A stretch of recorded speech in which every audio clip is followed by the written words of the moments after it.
aspects of. Sorry, I will start recording, otherwise I'll forget. Yeah, go ahead. Yeah, we need a structure, as you say, right? Yeah. But his mind and capacities were so vast that he's better able to do a synthesis, create a synthesis than most human beings, I think. Mm-hmm. And he's always suggestive. He is not really here to explain everything. He is here to suggest that we may discover the truth. He always works like this. He made many statements which may look contradictory in a way if you go throughout, but together they play.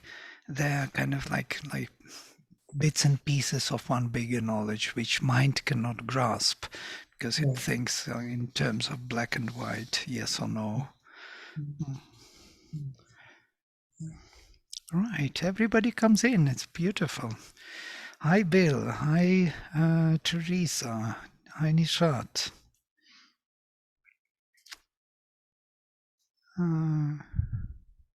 Jayashri is with us, yeah? It's Jayashri Purkayastha.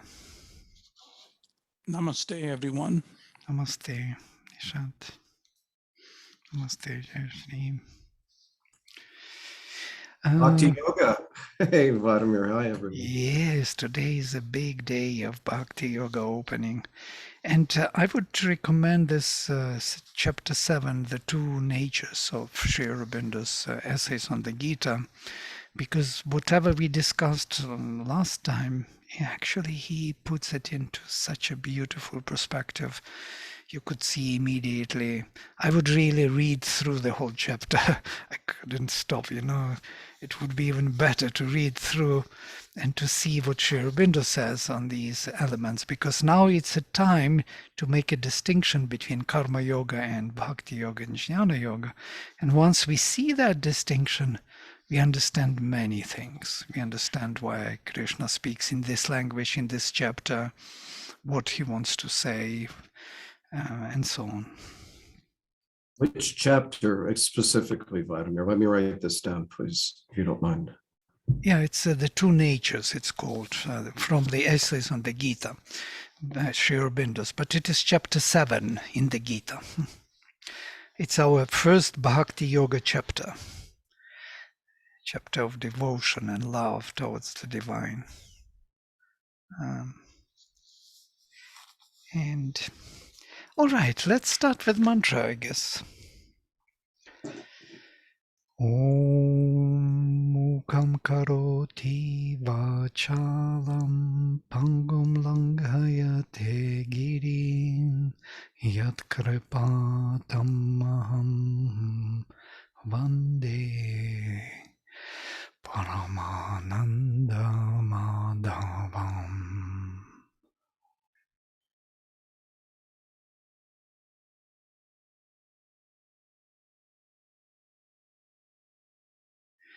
And we are nearing to this day of 24th of November, of Sri Krishna answering to the call, coming down to Sri Aurobindo's body to do the work together with Sri Aurobindo.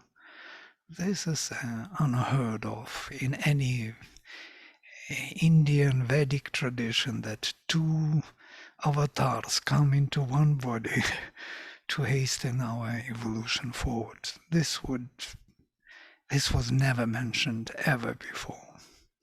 The previous avatar would come into the next avatar's body to do the work of the next, which is going beyond all avatars. So today we start with this chapter 7. I do not know, maybe we should read, before I start reading it, something from the two natures. What do you think? At least 1 page or 1.5 page, just to help us start. The first, yeah? Yes, Charles. Yes, right. Charles. Hi, Vladimir. Yes, hi. And this might be maybe a better questions with you in person. but it has to do with uniting the mind, will, and heart that were kind of stimulated from last time. And I don't have to do this now, but there are questions that did arise from that. Hmm. So you tell me how to best proceed with that. Well, this is all about this union of will, heart, and mind, yes, which are disunited in our being, and they have to be united. And how to unite them? Only on the ground of the discovery of the divine origin of each one of them. We have to discover the divine origin of the heart, the divine origin of the mind, and of the will. And once we discover these origins, we see that it is one divinity acting, loving, and knowing. Yeah. So, but till that moment, we will be divided. Yeah, we can never be totally united. We need to discover him behind all, Purushottama. And that's why we are coming to this Bhakti Yoga. This is the central part where Sri Krishna will declare who he is. These chapters 7, 8, and 9, especially chapter 9, and then chapter 10 and 11. 11 will be the revelation of his cosmic body, who he is really.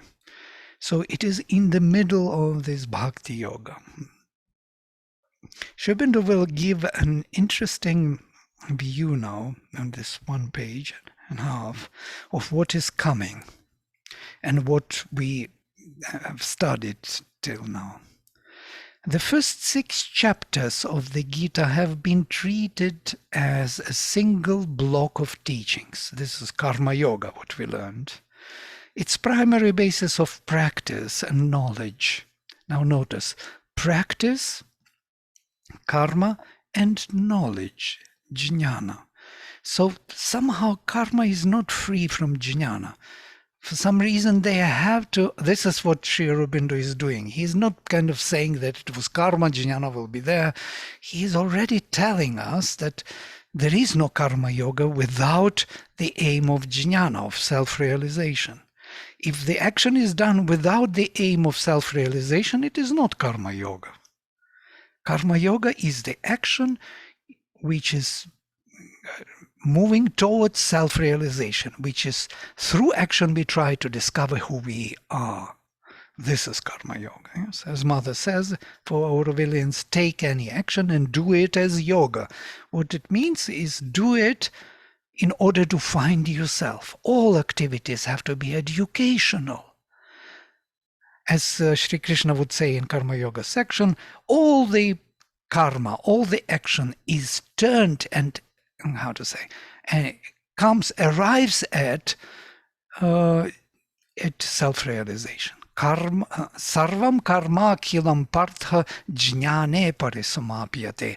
All the karma, all the activities are ending up in the knowledge realization, self-realization. So they are here for the sake of self-realization, the actions.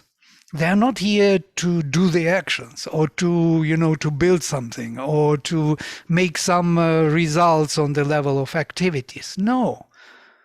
They are here to help us to realize who we are, to find ourselves. Now, this is a great revelation. Yeah? So action is not independent from self-realization. That's what he says here.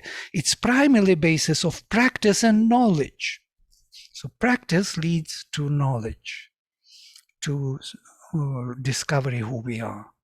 The remaining 12 chapters may be similarly treated as 2 closely connected blocks which develop the rest of the doctrine from this primary basis. The 7th to the 12th chapter lay down a large metaphysical statement of the nature of the divine being, this divine being in the heart of man. And on that foundation closely relate the synthesized knowledge and devotion. Again, knowledge and devotion synthesized. In the first 6, it was action and knowledge, now knowledge and devotion, not devotion by itself, but together with knowledge again. Just as the first part of the Gita related and synthesized works and knowledge. And this is Sri Aurobindo beautifully. When I read today, I thought, look how he does it. He's not black and white. He already overlaps these. His purpose is not to explain to our mind, but to give the truth, how it is in reality, that we may discover the truth of our being. The vision of the world Purusha intervenes in the 11th chapter. This is Vishvarupa Dharma. So sorry, we have these problems with internet. You could have discussed something in the meanwhile.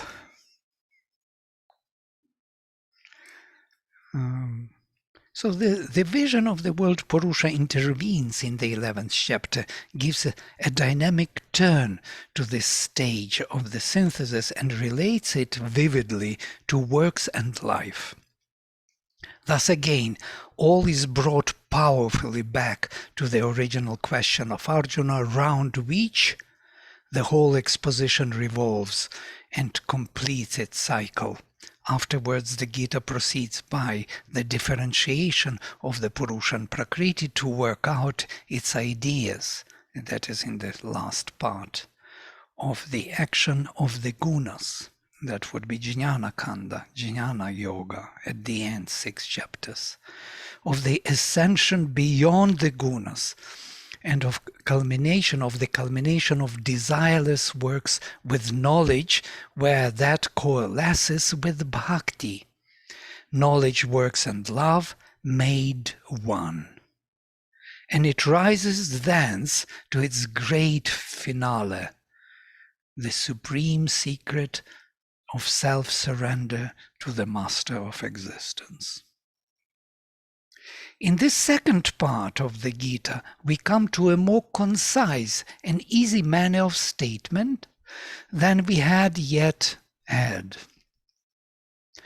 In the first 6 chapters, the definitions have not yet been made, which give the key to the underlying truth. Difficulties are being met and solved.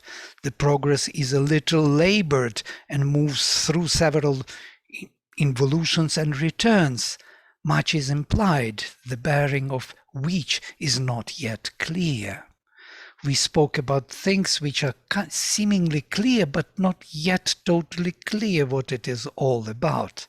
Here we seem to get on to clearer ground and lay hold of a more compact and pointed expression. But because of this very conciseness, we have to be careful always of our steps in order to avoid error and missing of the real sense. That's what I was trying to underline, that Sri Aurobindo is really very careful not to do black and white analysis. He's holding all the elements still there at the background, or not totally revealed, but still he's mentioning them. You could feel they are present. For we are here no longer steadily on the safe ground of psychological and spiritual experience, but have to deal with intellectual statements of spiritual and often of supracosmic truth. Metaphysical statement has always this peril and uncertainty about it, that it is an attempt to define to our minds what is really infinite, an attempt which has to be made, but can never be quite satisfactory, quite final or ultimate.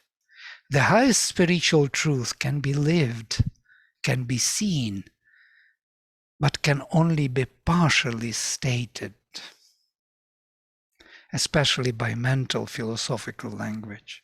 That's the difficulty. So we have to point to the things and not totally explain them, because as Sri Aurobindo somewhere says, when everything is explained, nothing is known.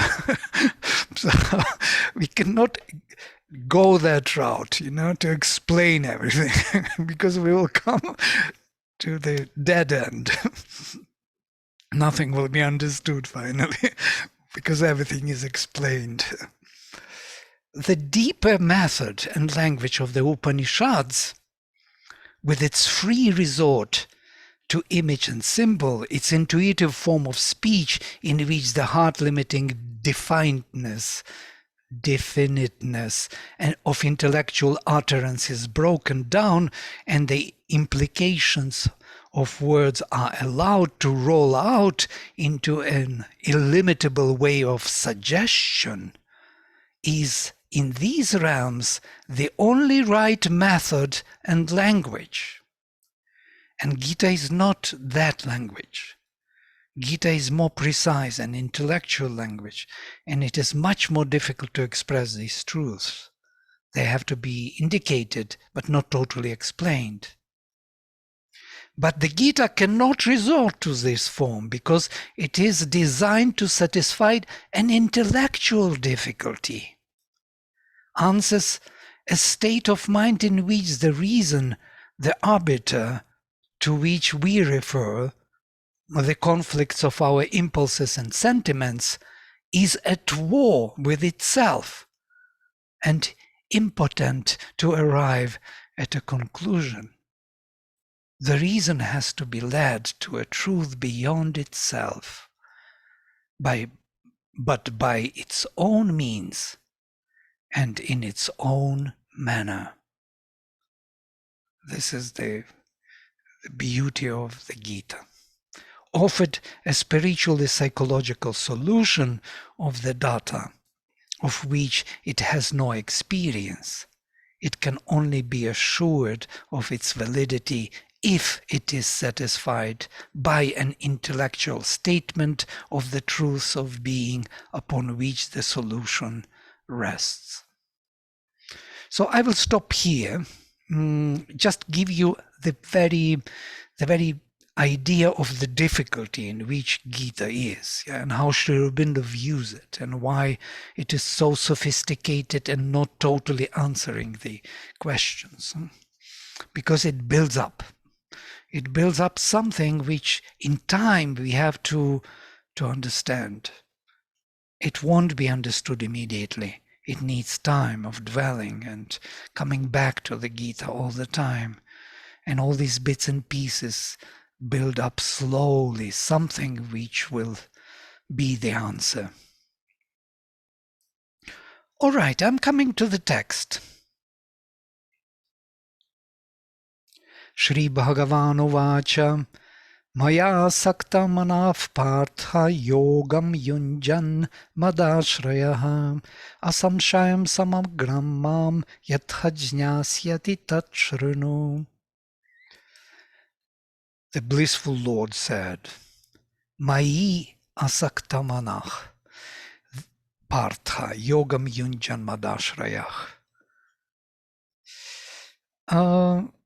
Having put your mind, attaching your mind in for me, to me, O Partha, doing yoga,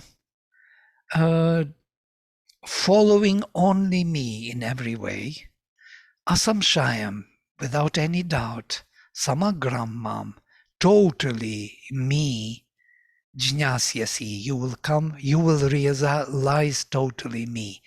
How you will realize it? That you hear that. So I will read Sri Aurobindo's translation now. The Blessed Lord said, Hear, O Partha, how by practicing yoga with the mind attached to me and with me as ashraya, that means the whole basis, lodgement, point of resort of the conscious being and action, thou shalt know me without any remainder of doubt integrally. So there is a way to know the divinity, the divine within manifestation. Jnanam teha savijnanam idam vakshyami asheshatach Yat jnatva neha bhuyon yat jnatavyam avashishyate. I will speak to thee without omission or remainder the essential knowledge, jnanam, attended with all the comprehensive knowledge, savijnanam, by knowing which there shall be no other thing here left to be known. This is quite a statement. And notice it's all about knowledge. This is how we start Bhakti Yoga. There was no word about the Bhakti yet. All about knowledge together with the comprehensive knowledge. Knowledge and comprehensive knowledge is the ground for Bhakti. There is no other Bhakti possible. This is Sri Aurobindo's way of looking at it, and Gita also confirms this quite clearly. So jnanam and vijnanam. Interestingly, vijnana is usually misunderstood in the post-Vedic literature. They translate it as sometimes discernment, sometimes scientific knowledge, or all kinds of things. But vijnana, he gives yes with all the comprehensive knowledge. So comprehensive knowledge is exactly that, what we know as those who study Sri Aurobindo as supermind. And that is Vijnanam. Vijnanam Brahma Tanute.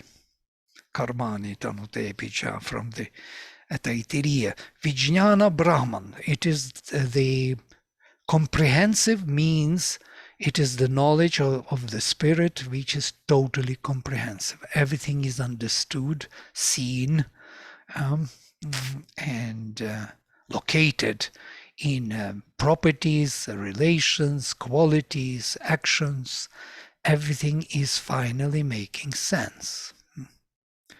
So this is the knowledge. It's a profound knowledge. It's the knowledge which gives power. So jnanam usually Sri Aurobindo translates as self-realization. It's an interesting term which actually clarifies a lot in philosophical literature. Nobody else translates jnanam as self-realization, only Sri Aurobindo. So it is knowledge by which we know ourselves. It is not vidya, it is not Veda.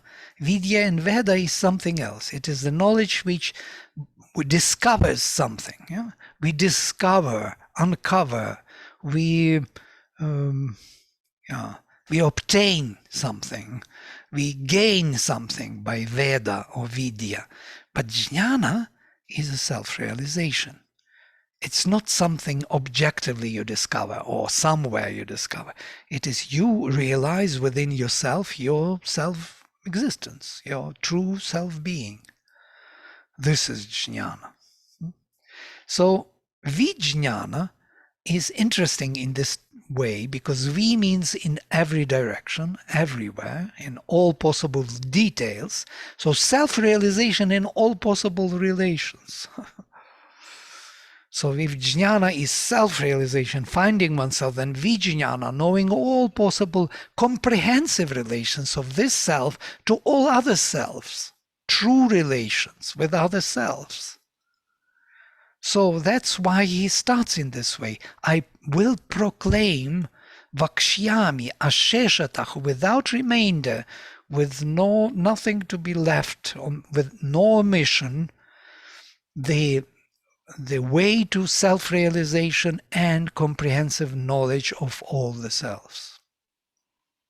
Yajñatva, having known which, na iha, nothing here, bhuyaha, more, and yet other jñatavyam, to be known, avashishyate, is left. Nothing here is left to be known. I have a question here. Yeah.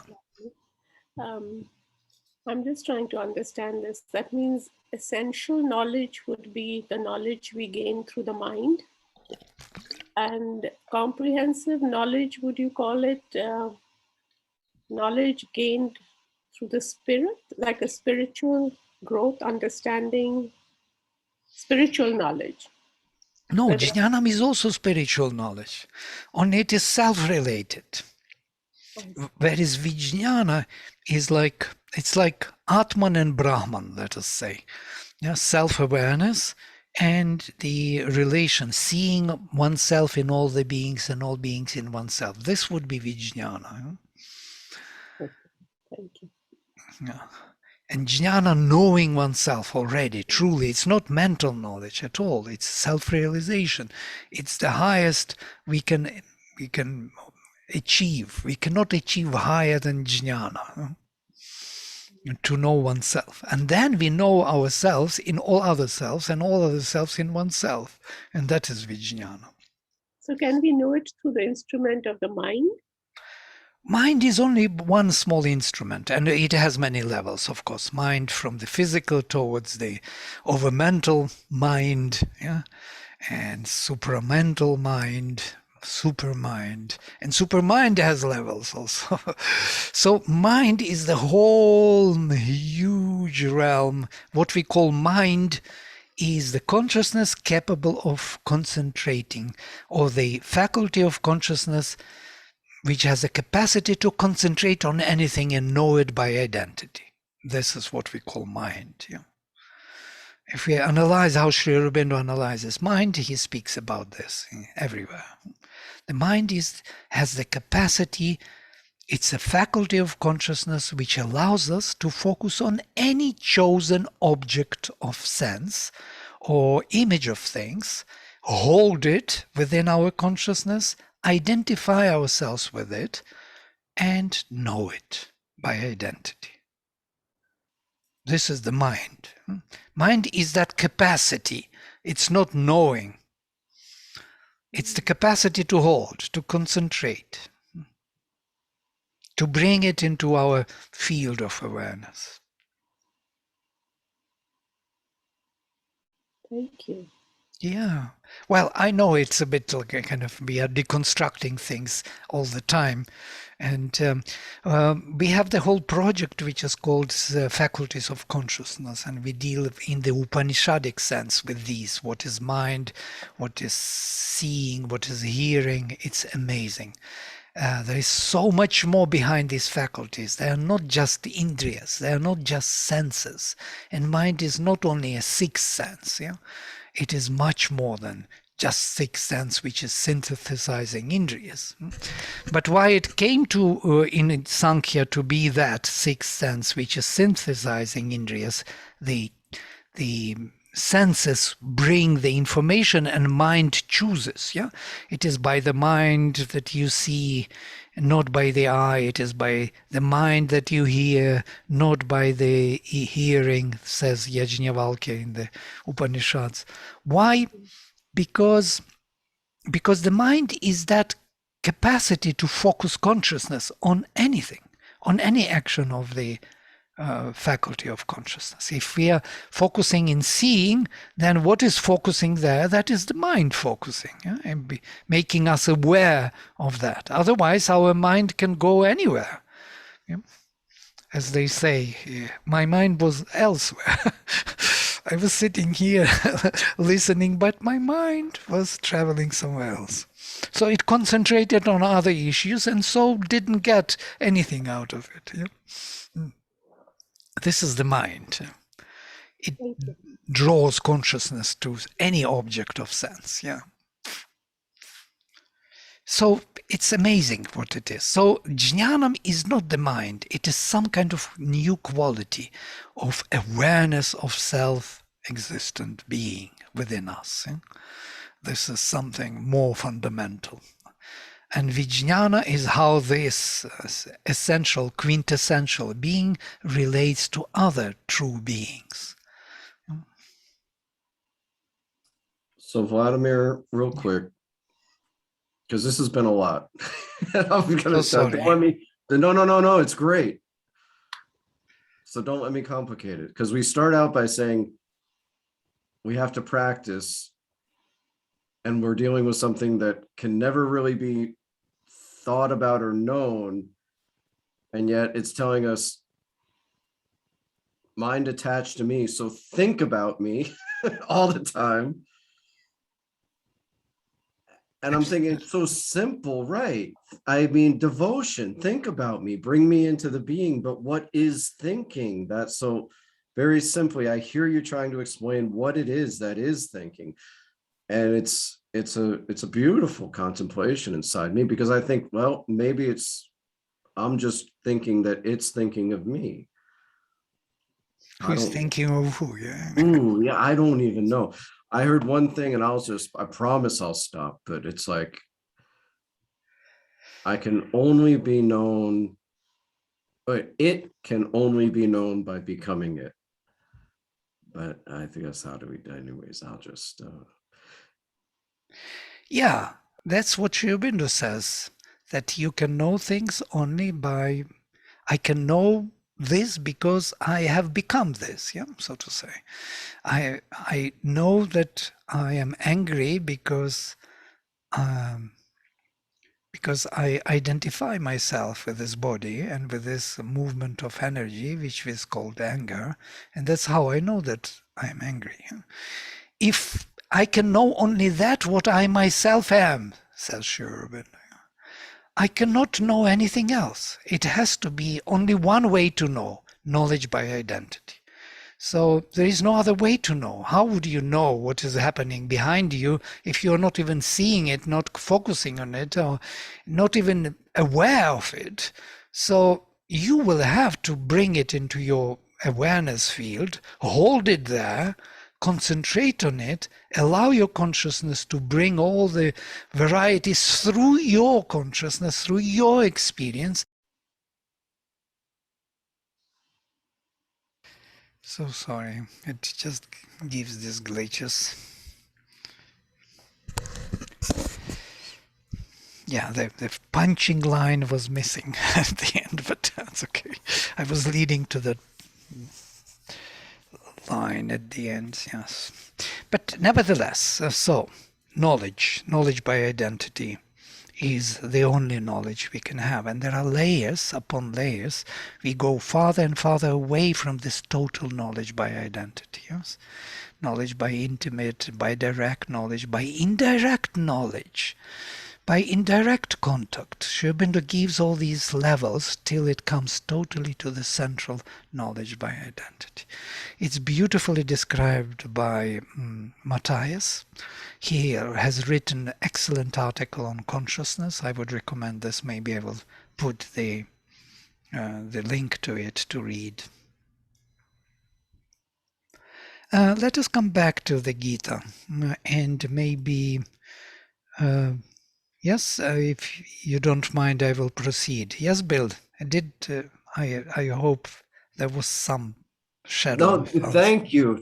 I was posing a question I don't even know how to ask. I mean, but something opened up, and so I will have to take it and contemplate it, and right. that's with it. Yeah. So without this self being, without this self, the self-realization, jnanam vijnanam, notice, like self and spirit, there cannot be knowledge of anything, because there is no self to know it.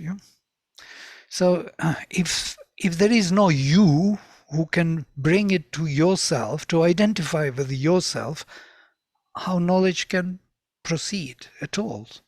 Who is a knower? It's you who is the knower. You are bringing it to your awareness, you are holding it there, and then some secret operation is taking place. The consciousness which you already have starts acting and giving you some sense of what it is. You start feeling it, you start knowing it, experiencing it. You touch it, you feel it is hard, or it's cold, or it's warm. You know it because you feel this. Feel it as yourself, not as that only. You feel through yourself. you know how it, there was an interesting anecdote in Zhuangzi. If you remember, he was walking with his student once, and there was a fish jumping in the water. And Zhuangzi said, it's from this Tao Te Ching, from Tao. Yeah. He said, "Oh, fish is so happily jumping in the water." And his disciple said, "How do you know that it is happily jumping? You are not the fish." And he looked at him and said, "How do you know that I don't know how it is jumping? You are not me." This is a good sense of how he sold him back the same argument. Yeah, he identified himself with the fish. He felt the happiness, and he expressed it. This is something we can do. This is within our reach, within the reach of our consciousness. Yeah. It sounds a little mysterious, yes, to know how fish feels. I remember about this fish when I was in the university, and I was so identified with the text, or Rig Veda and Gita, and my teacher came to me and said, "Vladimir, you don't need to know the fish, to become the fish, to know the fish. You don't need to become the fish to know the fish." And that it hit me so strongly, and I disagree totally with this statement. She was looking at this idea that you can dissect fish, learn what the organs are, how it functions. You can learn the fish. You don't need to become the fish in order to know it. No, you need to become the fish in order to know it. You must totally become it. If you don't become it, if you dissect, you know nothing about the fish, or very little, let us say.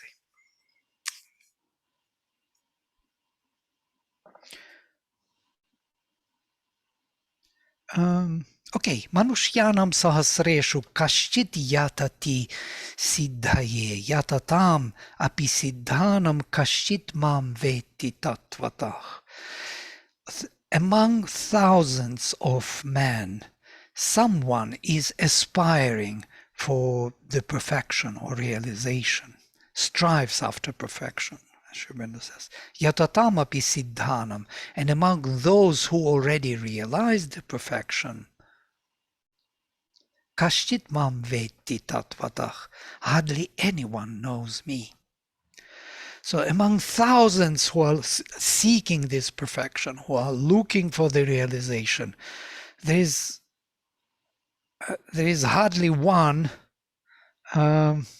achieving it, and among those who achieved this, there is hardly anyone who knows me, the Supreme.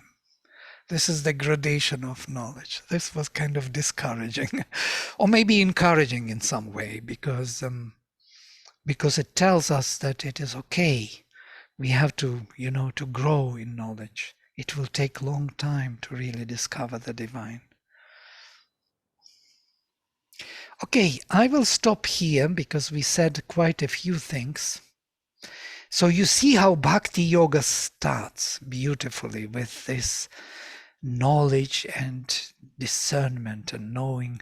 So maybe we could split into the groups if you want. It's kind of within our reach, and discuss these issues.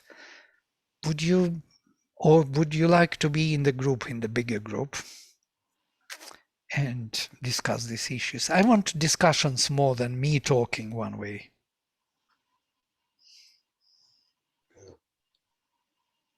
A bigger group. Please. Yeah, go ahead, Charles.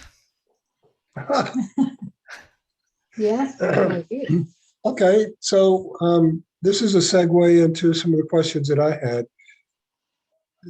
Do we need a physical body to be self-realized, or what occurs and when the being is not in embodiment, right? Yeah, it's a profound question, by the way. And yes, we need physical body. According to Yeah. integral yoga and Purna yoga, without the physical body, there is no possibility of any change or evolution. The I moment we, believe so. yeah, the moment we leave physical body, we stop to a certain extent evolving. You know? We become kind of frozen or typal or whatever. A psychic being goes to the psychic world and rests there. Notice rests, not working, not evolving, making a plan of new evolutionary involvement, building the body, and again trying to evolve. It is only in the body that we can change. And for that matter, any force, not only our souls, but also gods and greater beings and all kind of creatures and asuras and rakshasas, all of them, if they want to change and grow and become something more than they are, they have to come and take the earthly body, let us say, a human body better. Earthly body is also possible, because earth is that psychic entity which gives us a possibility to evolve and to change.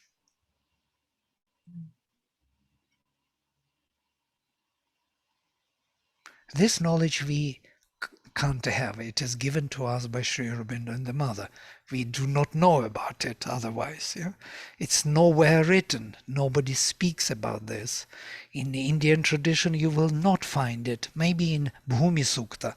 If we look into Bhumi Sukta of Atharva Veda, we will find there this beautiful vision of evolution in the body.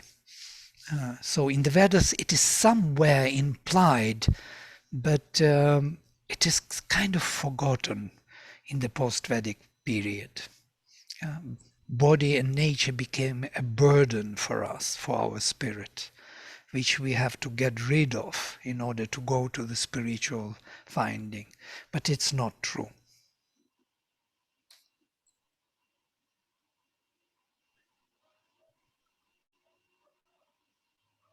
I like this question about the body. Body is the purpose of all this. The spirit came here for the body. He wants the body. He doesn't want anything else. So, and we are here doing his work. We are making this body more and more conscious, more and more capable, more and more spiritual, divinized, perfect. This is the purpose of us being here in the body. It's, in a way, you can see it as essential for the integral yoga because of the recognition of the divinity of matter. That matter is not to be denigrated, but really honored as an inherent having inherent divinity, expressing divinity within itself. Yeah.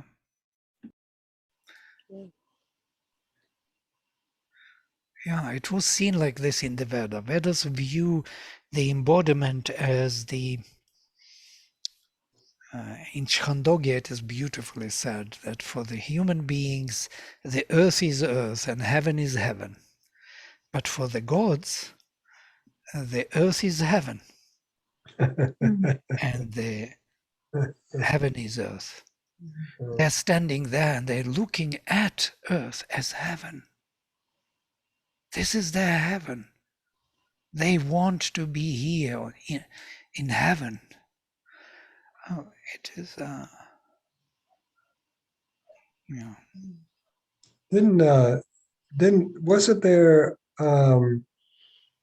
a statement or an implication last time that there's a will and body and karma yoga are similar?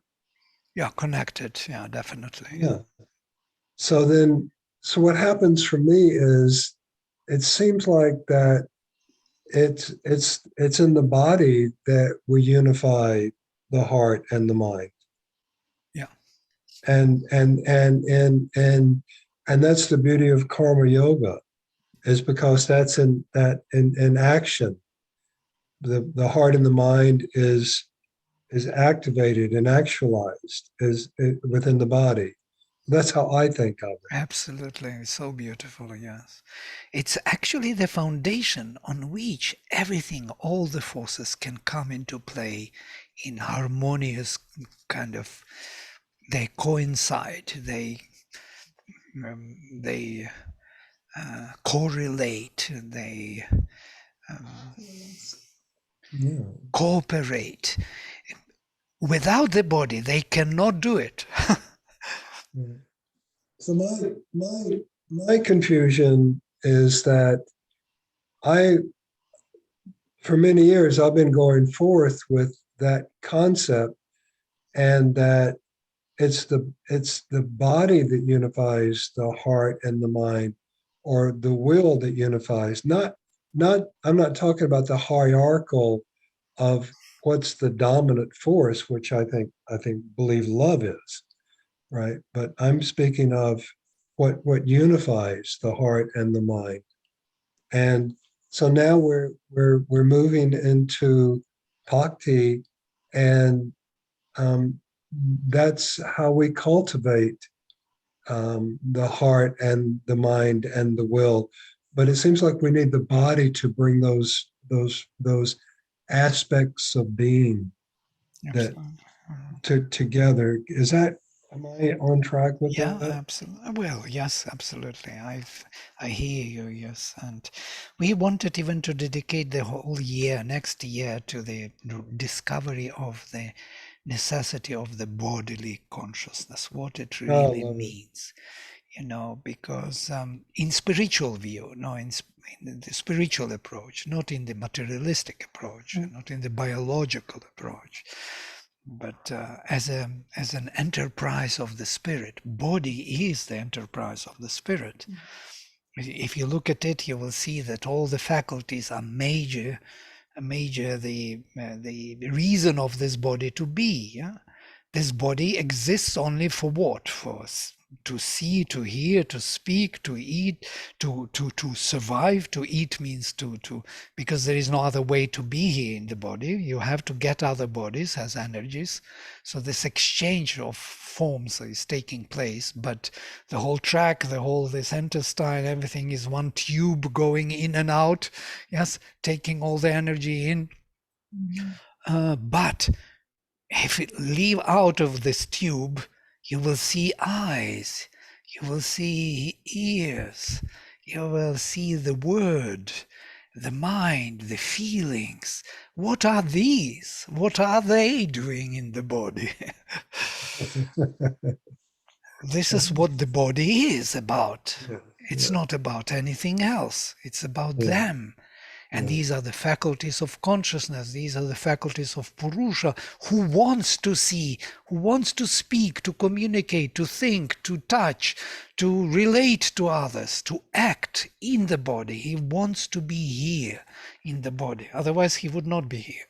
It would be something else. Question. Yeah. So all these stories, they somehow end up on this planet, right? Like, I'm a god and Ravana's like driving me crazy. So I'm going to stand on my one leg for like 1,000,000 years. And then Narayana's going to come and say, what do you want? I should say, I want to be you so I can be free of all this. But it somehow ends up here on this planet. Yeah, and he says, no, And, sorry, so stay on one leg forever. I mean, so the gods can be gods, but it's somehow form to form. It always ends up somehow like, oh boy, I should just be quiet and start writing about this on the group stuff. Yeah, What right. you are, what I you mean, I think even Jesus had to get baptized by John, who was in a form to go above all the celestial realms to the highest Purusha. It's interesting. It's fascinating, actually. Yeah, there are two things here. One is the initiation or the need of the teacher, which is very, very true. It was needed even for Sri Aurobindo and even for the mother who was aware of her powers. It was necessary that somebody would tell her. You remember when she was in Algeria, she met Alma and Theon, and Alma told her, "Do you know that you are the Divine Mother?" And it started to be totally, she became aware of it, as if it came to her.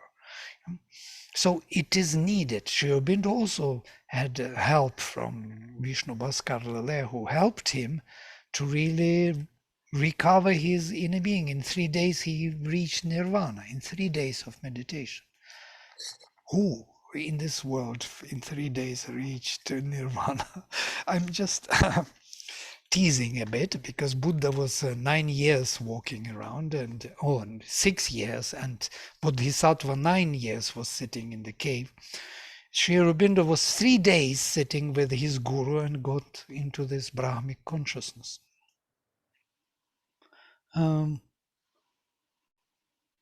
It's not just to make Sri Aurobindo greater than he is. He is already great enough. He doesn't need my help in this case. But it is always a surprise that people don't notice these amazing achievements. They don't even pay attention to this profound, absolutely unthinkable achievement. Silent Brahman is achieved in 3 days of meditation. In 3 days. It doesn't mean that he didn't do anything before. He did quite a few things, pranayama, so on, and tried to concentrate. But he needed a little push, a little help from Vishnu Bhaskar Lale, who told him one small secret. Try to observe your thoughts and not interfere. And once you see them entering your field, throw them away. That's it. That was enough for him to do everything. It's not enough for us to achieve nirvana, but for him it was enough. And he sat down and he did it, and he saw it and he threw it away, and the silence descended and stayed forever, never left. As he said already later in conversations, my mind is totally silent. I can use its help when needed logically to think, but I can also know directly things without thinking.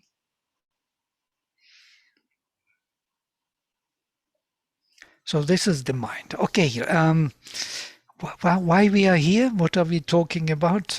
Sri Aurobindo took us away with Sri Krishna and yes, this earth. We are discussing the body, the embodiment. This is one question or one point which Bill brought forward. The initiation. It is needed. Guru is needed. There's something. And Mother explains there is something which our outer being cannot manage by itself. It needs a little push from someone who is already there. Somebody has to be there to help it, to find oneself. Yeah? And that is Guru. That is the role of the Guru. Yes. And the other thing is what you were mentioning is to go beyond. Sri Aurobindo says to get mukti. Of course, you can get mukti and get out of this world to some other world. But he says, I doubt, in the evening talks, I doubt that this would be the final emancipation of freedom. Because we made a contract, or we agreed to work for the divine embodiment here. So the soul which is freed there most probably will be willingly coming back to do the work. But it has a freedom to choose whether to stay there or to come back. So you are no more forced to go down unconsciously. You are choosing to come down. You become totally conscious in your embodiment there. And that is the freedom, I think. The real freedom. All right.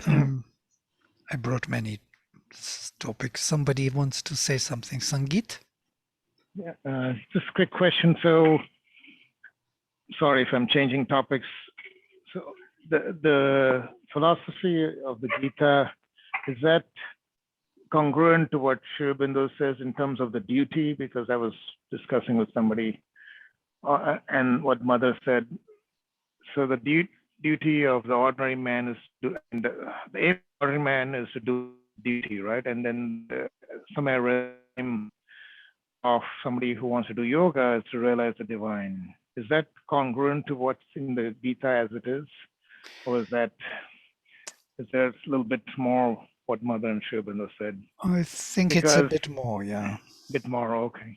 Because there's a maybe false perception that the Gita says just do your duty. And then Sri Aurobindo said, no, that's not all the Gita says, right? It also says you do your duty, that's just one thing, but if you have to leave the so-called quote-unquote ordinary life to do your sadhana, it's okay to do that, like Buddha did, right? Well, or Swami Vivekananda did that, I think. Right, more like Swami Vivekananda than Buddha, yes, correct. Okay. Is to stay in the world and to do your divine duty, let us say, to discover the divine through activities, yes. That would be the divine duty. So you can do any action, you can stay in the family, you can live a normal life, seemingly, outwardly normal life, but inwardly you make everything a means for your self-discovery. Nobody sees what you do inwardly, yeah? How you offer all the activities to the Supreme. So, and that is beautiful. That is a really beautiful ideal. That is a real duty. Yeah. But if there's a conflict between your duty to, say, your child or your family, your blood family, and I don't know, this is maybe a sensitive topic in your sadhana, like a lot of the initial devotees who came to the ashram, they literally left, dropped everything, left the family and went to the ashram. That, what does the Gita say about that? Gita is congruent to that also, right? Well, I think the duty, the divine duty which we are discussing is not in the renunciation of the world. It's in the renunciation of the desires, you know, and once they are renounced, you can stay in the world, you can stay in your family, it doesn't matter. It's like he compares it to Janaka king, who was totally into the duty of the king. You know, he was, and he was totally liberated. So I think it's more complex, yes, than just renouncing the world and going away from the family and duty. Many people seek that as a freedom from obligations to do anything, and they are lazily wanting to sit somewhere and meditate. But that is not the case with the Gita. No. Got it. Okay, thank you. Yeah. Yes, Charles. So to bring it back to bhakti, and similar to what Sangeet was talking about, is the love for your child or the love for your parent that is it the same love as it is for the guru or as it is for the divine? Is love? I'm not speaking about romantic love. I'm altruistic love. Also romantic, the same way, yes, why not? Every love is love, if it is love, if it is not. If it's love, that's what I meant by romantic. There's a lot of other stuff with that, but love, right? So when we talk about bhakti, is we're speaking about love, but bhakti is a focused love, a devotional love. That's the question, I guess. It's that love which recognizes in you that movement or that feeling, recognizes the divinity in others. Yeah. That's it. That's the key. Yeah. That's the key. Right. As Yajnavalkya would say, that you remember his message to his, in Brihadaranyaka Upanishad, to his wife. He had two wives. And to one of them he said this, that she wanted only initiation knowledge. And he told her, okay, I will give you the final knowledge. And the final initiation was that it is not for the sake of the husband that the husband is dear, but for the sake of Atman, the self, that a husband is dear. It's not for the sake of wife that wife is dear, but for the sake of this spirit that wife is dear. It's not for the sake of children that children are dear, but for the sake of the spirit that children are dear. It's not for the sake of the household and family that family is dear, but for the sake of the spirit that family is dear. It's not for the sake of the humanity that humanity is dear, but for the sake of the spirit that humanity is dear. It's not for the sake of all that all is dear, but for the sake of the spirit that all is dear. This is the key. Once one sees this, one really can love. It's only then one can love. We love the truth in others. Yeah. That is such a profound and simple little tweak that just elevates it to the next level. I mean, it's not, for me, that's not such a big reach, but it's a necessary reach. Absolutely, for all of us. Yeah, and we know it somewhere deeply within. We know it truly. We know when we pretend to love because we want some kind of arrangement with things, conveniences and so on. And we know when we are really admiring.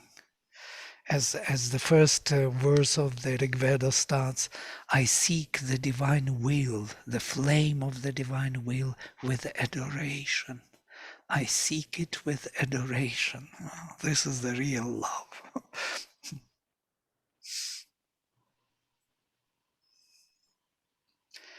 Great. Yeah, I think as we all know that love that we see and that we feel that we love someone, that's who we are. That is our essential being.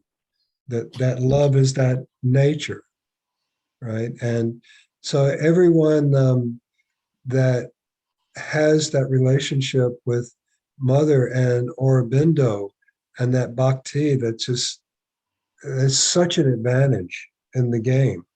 That's so elevated to have. That is the gift, to be able to love them with that, right? And how that brings forth that truth from within ourselves, right? I think that's the gift of the guru, personally. Absolutely, awesome. Yeah. And the knowledge which Sri Aurobindo and the Mother brought to us, yeah, this is the gift. They are never kind of insisting of being loved or something, or being, worshipped. They were against it, actually. They want us to really discover the truth of our being. And that is so liberating. It's very different from other gurus, anyway. They admit this much easier way. They like it.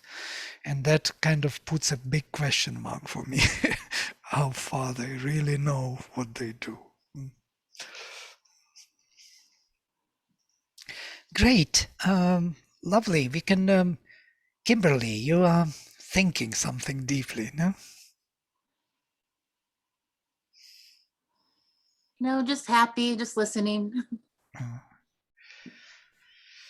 Yeah, and Karuna Premananda. you should say something on love. Premananda must be there.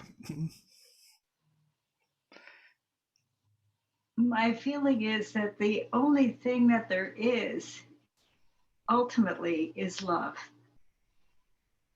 Because every pore of our being just magnifies it, just reflects it, absorbs it, and nourishes it. We can't be here without it. And to ever deny it is a punishment to ourselves. You know, it's so it's just so profound. I mean, it brings one to tears when if one should deeply think about it. My feeling. Thank you. Thank you. Great. So I will close with mantra.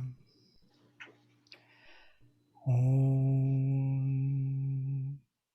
Sarve Bhavantu Sukhinaha Sarve Santu Niramaya Sarve Bhadrani Pashyantu Ma Kaschit Dukkha Bhag Bhavet.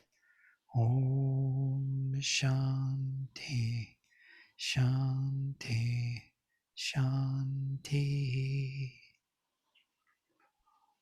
Hari Om. See you next time. Bye.